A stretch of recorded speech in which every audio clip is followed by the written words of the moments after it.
L'Assemblée nationale vote des garanties pour les cheminots qui rejoindront la concurrence.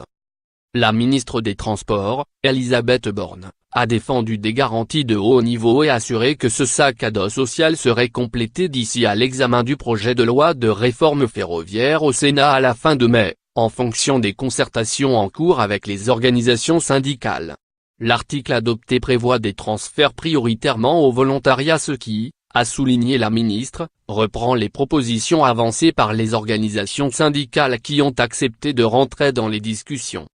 De plus, est prévu sans limite de durée le maintien du niveau de rémunération au moment du transfert, du régime spécial de retraite ainsi que la garantie de l'emploi pour ceux ayant été embauchés au statut par la SNCF.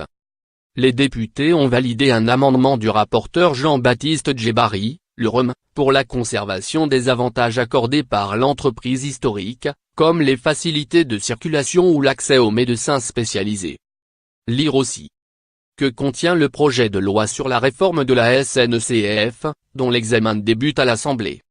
Dénonçant un saucissonnage du statut des cheminots, les communistes ont critiqué des flous qui persistent en cas de faillite de la nouvelle entreprise ou de refus d'un cheminot d'être transféré. Avec le risque d'un licenciement automatique sur ce dernier point, il faut poursuivre la concertation, a répondu Madame Borne. Des amendements communistes et socialistes visant à créer un droit à réintégration à la SNCF en cas de défaillance du nouvel employeur ont été repoussés, en attendant là aussi des arbitrages gouvernementaux.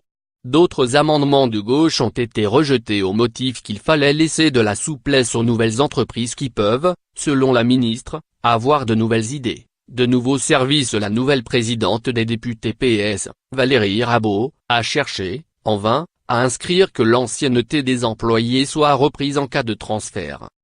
L'Assemblée a, en revanche, donné son feu vert à un amendement du rapporteur prévoyant la nécessité, pour les entreprises amenées à transporter des voyageurs dans le cadre d'un contrat de service public, de détenir un certificat de sécurité et d'exercer à titre principal une activité de transport ferroviaire.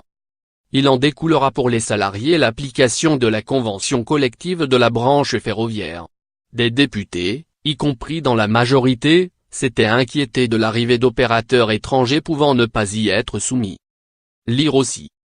Comprendre la réforme de la SNCF en 9 points.